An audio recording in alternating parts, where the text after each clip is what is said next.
இப்ப இந்த தந்தை மகனுக்குள்ள பிரிவு ஏற்பட்டது. இப்ப தந்தை மகன் 2 பேரும் சேர்ந்துட்டாங்க. இப்ப நீங்க ராமதாஸ் அவர்களுடைய ஆதரவாளராக இருந்தீங்க. இப்ப நீங்க அவங்க சேர்ந்ததுனால நீங்களும் இருக்கிறதுக்கான கூட்டமா இது எப்படி? இல்லை, இப்போ எப்படின்னாங்க சேர்றது இந்த பிரிவே கூடாதுன்னு நாங்கள் சொன்னோம். உங்களுக்கெல்லாம் தெரியும், தைலாபுரம் தோட்டத்து வாசலில் கத்தி கத்தி கெஞ்சி கெஞ்சி கதறி கதறி அழுதோம். நாங்களாம் இந்த பிரிவு கூடாது, 5.8% ஓட்டு இருக்கிற நம்ம பிரிஞ்சோம்னா 2 பக்கமும் பாதிப்பாய்ப்பேன்னு சொல்லி சொன்னோம், கெஞ்சினோம், அழுதோம். இருக்கிற ஒவ்வொருத்தருமே அதை கேட்கல.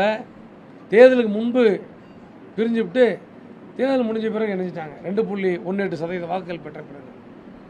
அதனால் இணைப்பா அங்கே போகிறோமா இங்கே போகிறோமாங்கிறதெல்லாம் எங்கள்கிட்ட ஒன்றும் இல்லை. நாளைக்கு வருகிற பொறுப்பாளர்கள் என்ன சொல்லுகிறார்களோ அதை நாங்கள் செய்ய போகிறோம். ஒரு குறிப்பாக ஒரு இது கொடுக்க போகிறோம், ஒரு சீட்டு கொடுக்க போகிறோம். அதில் அவருடைய கருத்துக்களை என்னன்னா ஒரு 1000 கணக்கில் பொறுப்பாளர் வருவாங்க. அவங்களை எல்லாத்தையும் உட்கார வச்சு பேசிகிட்டு இருந்தோம்னா ரொம்ப காலதாமதம் ஆகி போயிடும். அதனால் ஒருங்கிணைப்பாளர்களாக அந்த இதுக்கு நிர்வகிக்கக்கூடிய கரூர் பாஸ்கர், எம்பி ஸ்டீல் சதாசிவம், நம்ம சரவணன், ராஜேந்திரன், பச்சமுத்து, கோவிந்தராஜன், நடராஜன் மற்றும் இங்கே இருக்கிற மாவட்ட நம்ம லட்சுமணன், ராஜமாணிக்கம், துப்பாக்கோட்டை, இந்த மாதிரியான பொறுப்பாளர்கள் இவங்க பேச போகிறாங்க. இளைஞர் செந்தில் இந்த மாதிரி பேச போகிறாங்க. பேசி முடித்த பிறகு அந்த பேப்பரை கொடுப்போம்.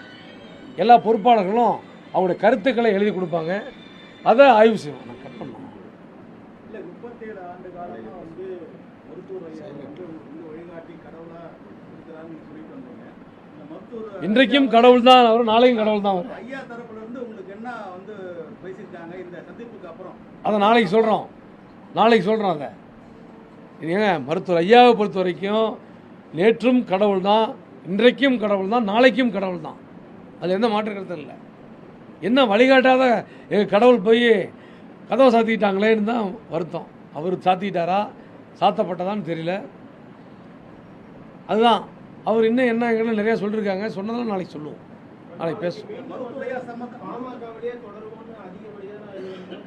அவங்க சொல்கிறது தான் செய்வோம். அதில் ஒன்றும் மாற்று கருத்து இல்லை. அவங்க வர்ற பொறுப்பாளர்கள் என்ன சொல்கிறாங்களோ அதை தான் செய்வோம். எங்களுக்கு நீங்கள் பாருங்கள், நான் சுய வெறுப்போடு ஒரு முடிவு எடுக்குதுன்னு வச்சுக்கோங்க. நான் ஏதாவது ஒரு கட்சியில் சேர்ந்து 5 நாள் ஆகிருக்கும், 20 நாள் ஆகிருக்கும், 1 மாதம் ஆகிருக்கும். எனக்கு அந்த வெறுப்பே கிடையாது. பொதுவாக தமிழ்நாட்டில் இருக்கிற பாட்டாளி மக்கள் கட்சியை சேர்ந்தவர்கள் மருத்துவர் ஐயா பிரிந்த போது அவர் தான் உருவாக்கினார். அவரோடு நாங்கள் நின்றோம். நாங்கள் நின்றதுனா இங்கே இருக்கிறவங்க நிற்கிறோம். அது நாங்கள் செய்த பாவமா?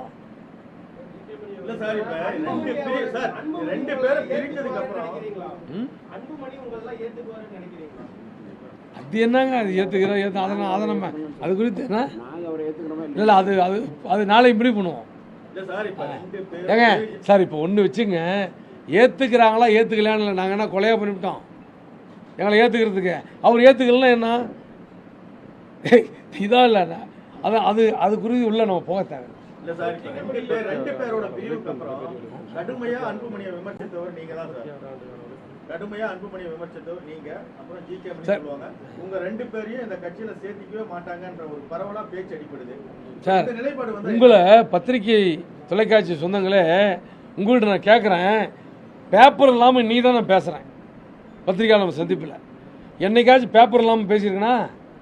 இவர் பக்கத்தில் உட்காந்துருப்பார், ஐயா அனுப்புவார், தைலாபுரம் தோட்டத்துலேருந்து மெயில் வரும், மெயிலு வாட்ஸ்அப்பில் வரும், அதை பிரிண்ட் எடுத்து இவர் கொடுப்பாரு. நான் ஒன்றா படிப்பேன், எழுத்து விடாமல் படிப்பேன். அதுலேயும் 110 பாயிண்ட் வந்துன்னா 2 பாயிண்ட் தான் சொல்லுவேன். அது எது ரொம்ப சாஃப்டாக இருக்குது அந்த பாயிண்ட்டை, அந்த அளவுக்கு அவர் திட்ட சொல்லுவார். நான்லாம் ஐயா சொல்கிறது தான் நான் பேசினேன். அப்படிலாம் இல்லை. ஐயா என்றைக்குமே ஐயா ஆதரவாக இருக்காரா இல்லையாங்கிறதுக்கு பற்றி இப்போ கேள்வி இல்லை. எங்களுடைய கடவுள் அவர், அதில் எந்த மாற்று கருத்து இல்லை.